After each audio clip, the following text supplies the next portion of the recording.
Okay. Hello everyone. So today we are going to start with our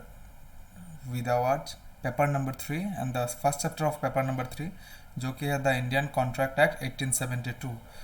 हम लोगों का CMA foundation law and ethics का जो paper number 3 है उसका फर्स्ट जो चैप्टर है द इंडियन कॉन्ट्रैक्ट एक्ट 1872 वो हम लोग शुरू करने जा रहे हैं। और उसके पहले हम लोग देख लेते हैं कि इसके अंदर में क्या क्या हम लोगों को सबसे पहले ओवरव्यू है। हम लोगों को इसके अंदर में देखना है कि essential elements of contract, offer and acceptance, void and voidable agreements, consideration, legality of object and consideration, capacity of parties, free consent, फिर क्वासी कॉन्ट्रैक्ट्स, कंटीजेंट कॉन्ट्रैक्ट्स, फिर देखना है हम लोगों को performance of contract, discharge of contracts, breach of contract and remedies for breach of contract. तो ये सब कुछ हम लोगों को चैप्टर के अंदर में देखना है। तो धीरे धीरे शुरू करते हैं हम लोग का जो ये कॉन्ट्रैक्ट एक्ट है इसको हम लोग अगर थोड़ा नीचे जाते हैं तो ओके सबसे पहले ये इन जनरल चीज़ है। हम लोगों को यहाँ पे लिखा हुआ है in India people have 3 types of rights. हम लोगों के इंडिया में तीन तरह का राइट होता है। सबसे पहले जो है वो वाला है ह्यूमन राइट, फिर आता है human right we all know, फिर आता है कॉन्स्टिट्यूशनल राइट जो कॉन्स्टिट्यूशन से मिलता है, और फिर आता है लास्ट में contractual right. This contractual right this chapter is all about contractual right. तो कॉन्ट्रेक्चुअल राइट को हम लोग थोड़ा सा देख लेते हैं। These are the rights and obligations created voluntarily between parties by making contracts. Okay ये जो पार्टीज है, parties to the contract voluntary कुछ राइट्स एंड ऑब्लिगेशन के अंडर में आते हैं। उनको जो गवर्न करने के लिए जो लॉ बनाया गया है उसे कहा जाता है कॉन्ट्रैक्ट एक्ट, और वही है इंडियन कॉन्ट्रैक्ट एक्ट 1872 जो हम लोग पढ़ने वाले हैं इस चैप्टर में। तो उसके बाद हम लोग देखते हैं यहाँ पे लिखा हुआ है हम लोगों का essential elements of a contract. एक कॉन्ट्रैक्ट बनने के लिए क्या क्या एसेंशियल एलिमेंट्स ज़रूरी होता है वही इस चैप्टर में, वही इस टॉपिक में दिया गया है। Offer and acceptance, okay, and offer and acceptance. So introduction, सबसे पहले हम लोग इंट्रोडक्शन में देख लेते हैं। Before enactment of Indian contract act 1872, Indian contract act 1872 आने के पहले the courts in India use to apply English common law.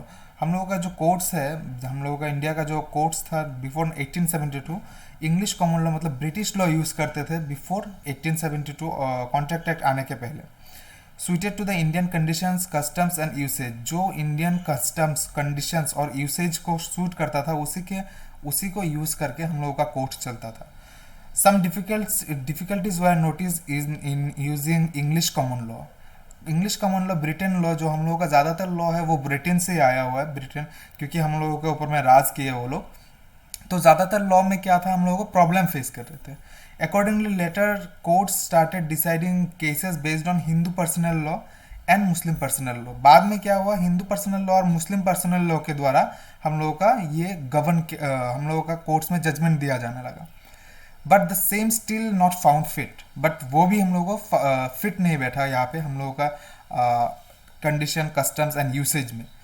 To address the business complexities, हम लोगों का जो जितना भी बिजनेस कॉम्प्लेक्सिटीज है उसको डील करने के लिए ये फिट नहीं था।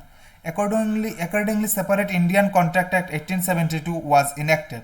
तो क्या है यहाँ पे, सेपरेटली हम लोगों के लिए जो है 1872 में इंडियन कॉन्ट्रैक्ट एक्ट को लाया गया।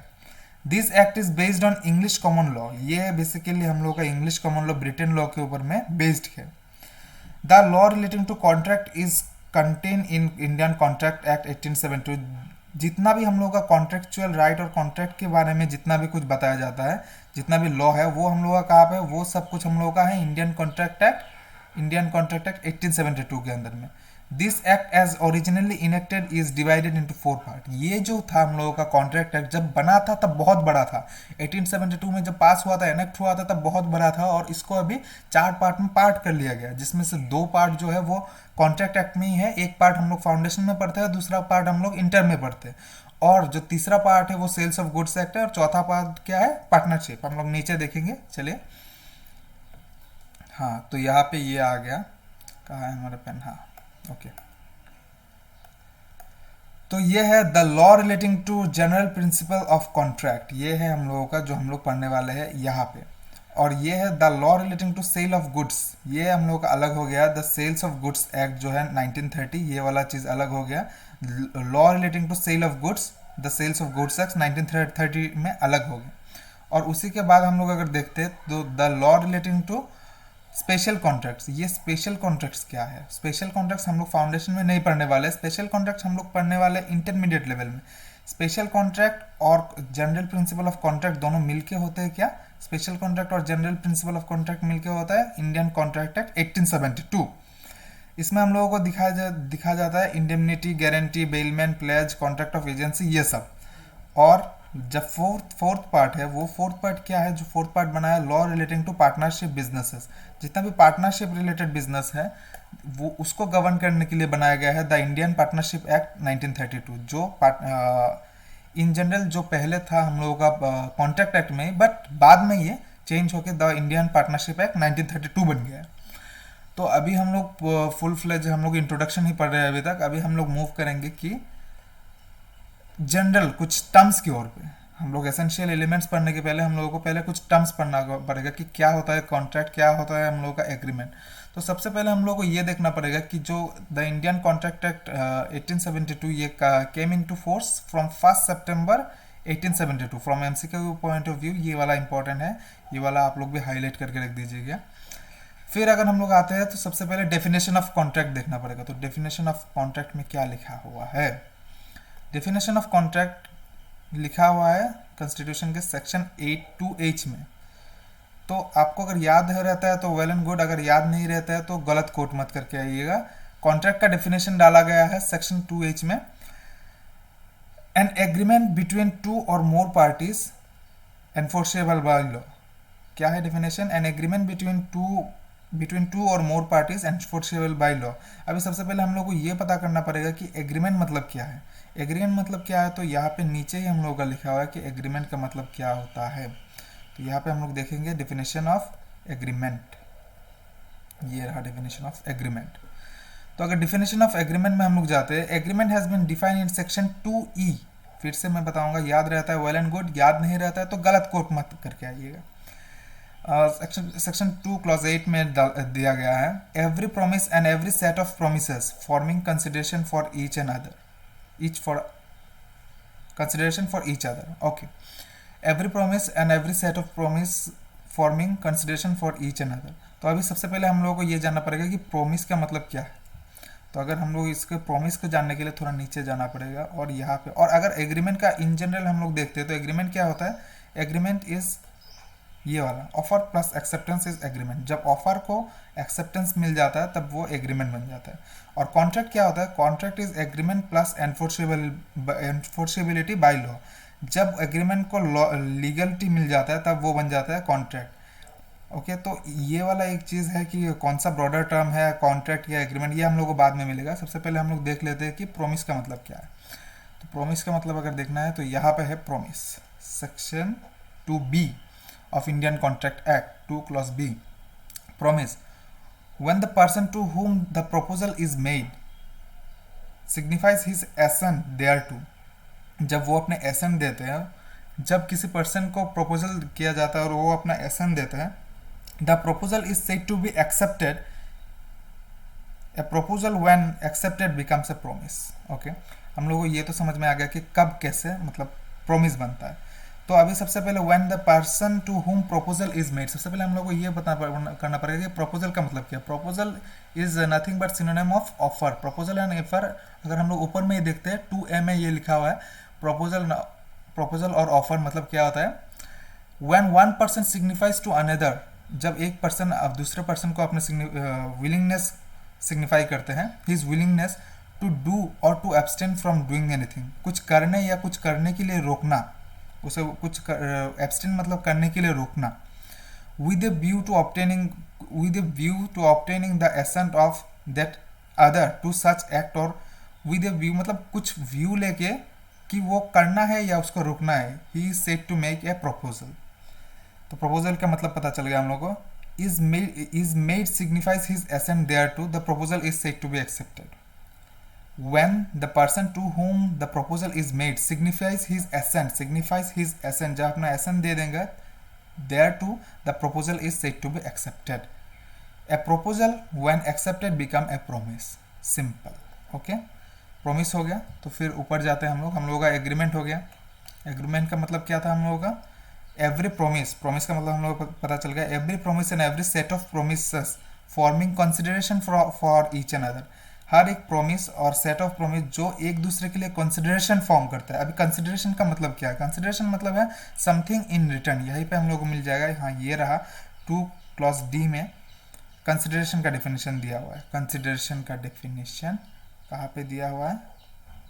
Wait just a minute. Consideration का डेफिनेशन दिया हुआ है 2 क्लॉज 8 में, सॉरी 2 क्लॉज डी में। When at the desire of the promisor, अभी सबसे पहले जानना पड़ेगा प्रोमिसर कौन है। The person making the proposal, जो प्रपोजल मेक करेगा उसे वो कहा जाता है promisor. And the person accepting the proposal is promisee. तो प्रोमिसर कौन है? जो प्रोमिसर कौन है? जो proposal, the person making proposal. And promisee कौन है? The person accepting the proposal. Okay. when at the desire of the promiser, जब at the desire of promiser, desire मतलब promiser की इच्छा से the promisee जो accept करने वाला है, promisee और any other person या फिर कोई भी दूसरा व्यक्ति has done, कुछ किया है, और abstains from doing, और या फिर कुछ करने के लिए रोका है, और does और abstains from doing, और promises to do और to abstain from doing, या फिर promise किया है something, such an act or abstinence is or promise is called consideration for the promise। समझ में आ गया? consideration का मतलब कुछ करना या फिर कुछ करने के लिए रोकना, या फिर कुछ करने के लिए प्रॉमिस करना, या फिर कुछ करने के लिए कुछ ना करने का प्रॉमिस करना। अगर एक प्रोमिसर के डिजायर से प्रॉमिस करता है तो उसे क्या कहा जाता है? कंसिडरेशन। ओके, अभी कंसिडरेशन भी हो चुका है, मतलब एग्रीमेंट का हम लोग का डेफिनेशन देख चुके हैं हम लोग। अभी यहाँ पे एग्रीमेंट यही भी है, every set of promise and every promise and every set of promises forming the consideration for each other is an agreement. हम लोगों को एग्रीमेंट का मतलब पूरा पता चल चुका है कि एक एक वर्ड को हम लोग ब्रेक करके हम लोग देख चुके हैं कि एग्रीमेंट का मतलब क्या होता है। अभी नीचे आते हैं और क्या क्या है। Reciprocal promises. रेसिप्रोकल प्रोमिस मतलब ए बी को प्रॉमिस कर रहा है। रेसिप्रोकल प्रोमिसेस मतलब ए बी को कुछ देने का प्रॉमिस कर रहा है और बी भी कुछ ए को देने के प्रॉमिस कर रहा है, उसे कहा जाता है क्या? Reciprocal promises. फिर हम लोग देखेंगे void agreement. An agreement not enforceable by law is said to be void. जो agreement not enforceable by law है उसे कहा जाता है वॉइड। ओके, ये बहुत ही ईजी है, ये पढ़ के समझ में आना चाहिए था। Contract and agreement enforceable by law. जब एक एग्रीमेंट को लीगलिटी मिल जाता है तब वो बन जाता है कॉन्ट्रैक्ट। ओके, जब एक एग्रीमेंट को लीगलिटी मिल जाता है तब वो क्या बन जाता है? तब वो बन जाता है contract. Okay, next is what? Voidable contract. ये वाला वॉइडेबल कॉन्ट्रैक्ट जो है ये हम लोग को इन डेप्थ नेक्स्ट कहीं पे पढ़ना है, नेक्स्ट टॉपिक में पढ़ना है हम लोग को इन डेप्थ आफ्टर 2 और 3 क्लासेस। तो वॉइडेबल कॉन्ट्रैक्ट में जस्ट अभी ऊपर से बोल देता हूँ, an agreement which is enforceable by law at the option of one or more of the parties thereto. तो ये क्या होता है? वेट, ये होता है, कहाँ है मेरा? Okay, N agreement which is enforceable by law at the option of one or more parties there to. मतलब एक या एक से अधिक पार्टी के लिए, पार्टी के द्वारा वो एनफोर्सेबल बाय लॉ है, but not at the option of other. But दूसरे के लिए वो चाहे तो उसको एनफोर्सेबल नहीं कर सकता है। तो ये वाला जो चीज़ है अभी हम लोगों को इतना डेप्थ में समझ में नहीं आएगा, लेकिन अगर हम लोग नेक्स्ट जाएंगे बाद में कुछ टॉपिक के बाद में तो हम लोगों को अच्छे से ये समझ में आएगा कि यहाँ पे वॉइडेबल तब बनता है अगर वो एक पार्टी कोअर्शन या अनड्यू इन्फ्लुएंस या फिर मिस्टेक के अंडर में होता है, तो वो चाहे तो उसको वॉइड, एक वैलिड कॉन्ट्रैक्ट को वॉइडेबल भी eight the option of one party उसको वॉइडेबल भी बना सकते हैं। तो वही यहाँ पे लिखा हुआ है, an agreement which is enforceable by law at the option of one or more parties thereto, but not at the option of the other party. तो दूसरे पार्टी चाहे तो कर सकता है उसे वॉइड की जगह में वैलिड की जगह में वॉइड, तो वो वॉइडेबल कॉन्ट्रैक्ट कहा जाता है। The contract will be void if the party having the option do not make it valid. अगर जिस पार्टी के पास में ऑप्शन है, जिसके साथ में कोअर्शन या फिर अनड्यू इन्फ्लुएंस कुछ हुआ है, वो पार्टी अगर चाहे तो इसको वॉइडेबल कर सकते हैं, वॉइड कॉन्ट्रैक्ट को एट द ऑप्शन, तो उसे कहा जाता है वॉइडेबल कॉन्ट्रैक्ट। फिर आ जाते हैं हम लोग 2 क्लॉज जे में, जो बताता है वॉइड कॉन्ट्रैक्ट। वॉइड कॉन्ट्रैक्ट क्या होता है? The contract which ceases to be enforceable by law becomes void when it ceases to be enforceable. तो वॉइड कॉन्ट्रैक्ट क्या होता है? कॉन्ट्रैक्ट क्या होता है? An agreement enforceable by law. तो अगर contract and enforceable an an agreement enforceable by law होता है, तो जब उसका एनफोर्सेबिलिटी खत्म हो जाता है, सीजेस टू बी एनफोर्सेबल, तब वो कहा जाता है वॉइड कॉन्ट्रैक्ट। जब उसका वो अभी भी एक एग्रीमेंट है बट उसका वैलिडिटी मतलब वैलिड नहीं है, वो वॉइड बन चुका है, तो उसे कहा जाता है कॉन्ट्रैक्ट। तो क्या कॉन्ट्रैक्ट पहले वो एग्रीमेंट कॉन्ट्रैक्ट था? हाँ, वो पहले कॉन्ट्रैक्ट था, फिर कॉन्ट्रैक्ट में से जब लीगलिटी खत्म हो गया तब उसे कहा जाता है voidable, sorry, void contract.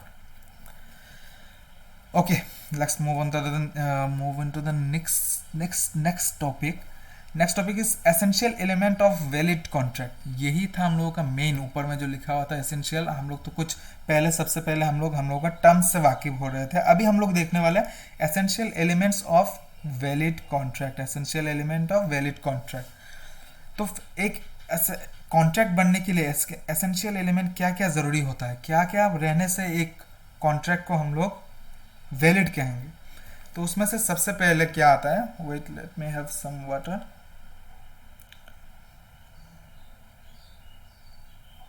Okay, तो सबसे पहले आता है हम लोगों का फर्स्ट नंबर जो है वो है agreement.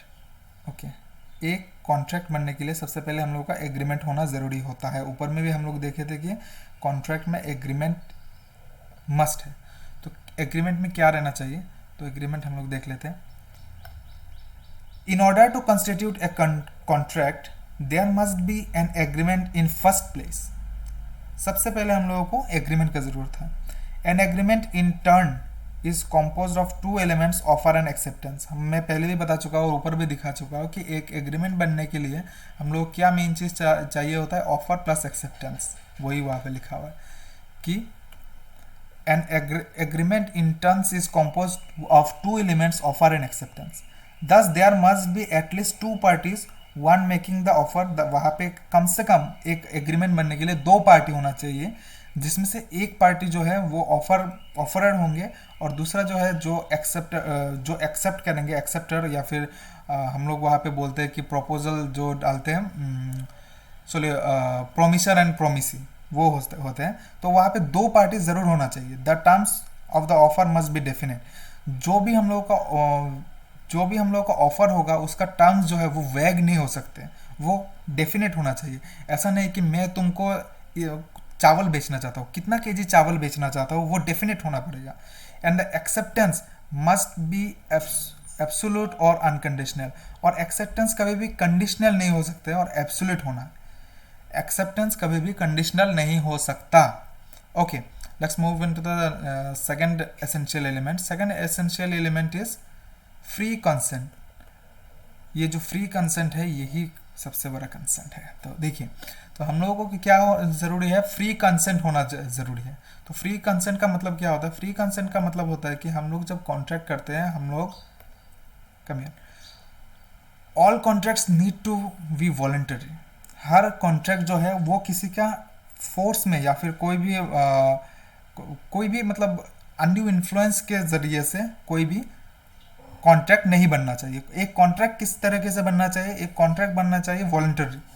According to section 14, consent is said to be free when it is not caused by coercion, undue influence, fraud, misrepresentation और मिस्टेक। जब ये coercion, undue influence, fraud, misrepresentation and mistake, ये 5 चीज़ जब एक कॉन्ट्रैक्ट में नहीं रहेगा तब कहा जाएगा कि कॉन्सेंट, जब किसी का कॉन्सेंट में नहीं रहेगा तब कहा जाएगा कि वो कंसेंट फ्री है। If consent is not free then no valid contract comes into existence. अगर कॉन्सेंट ही फ्री नहीं है तो कभी भी वैलिड कॉन्ट्रैक्ट एग्जिस्टेंस में आ ही नहीं सकता।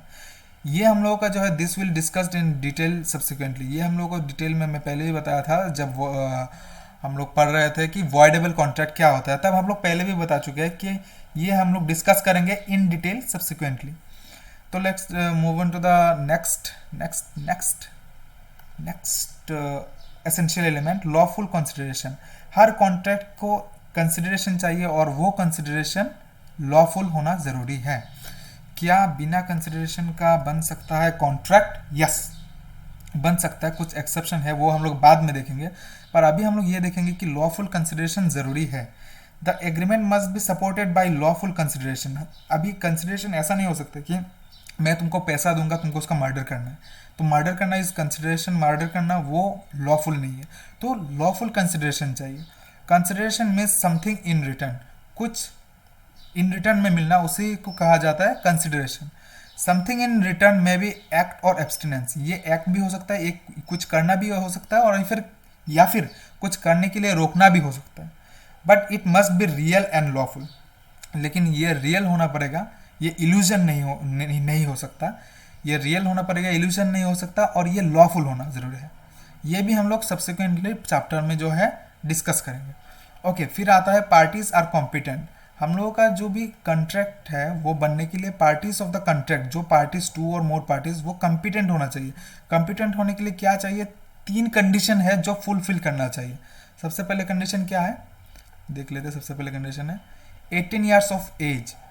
The parties of the contract can not be a minor, मतलब माइनर के साथ कॉन्ट्रैक्ट वो ऐसे ही वॉइड है, तो माइनर कभी भी कॉन्ट्रैक्ट नहीं कर सकते। फिर है ऑफ साउंड माइंड, वो जो है 18 ईयर्स के ऊपर एज वाले होने चाहिए और साउंड माइंडेड पर्सन होना चाहिए।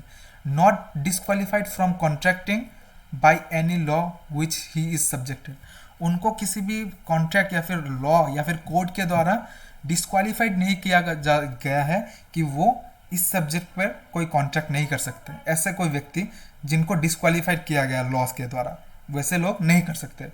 और बाकी जो जितने भी लोग हैं वो लोग, existence of free consent implies the consent of the parties must be free and genuine, that is not induced by coercion, ये अलग पार्ट है। मतलब parties of the contract are competent, हम लोगों को वही देखना है। अगर कोई भी आदमी कॉम्पिटेंट है, अगर ये 3 कंडीशन फुलफिल होता है, वो 18 ईयर्स एज, 18 ईयर्स और above, sound mind and not disqualified by law.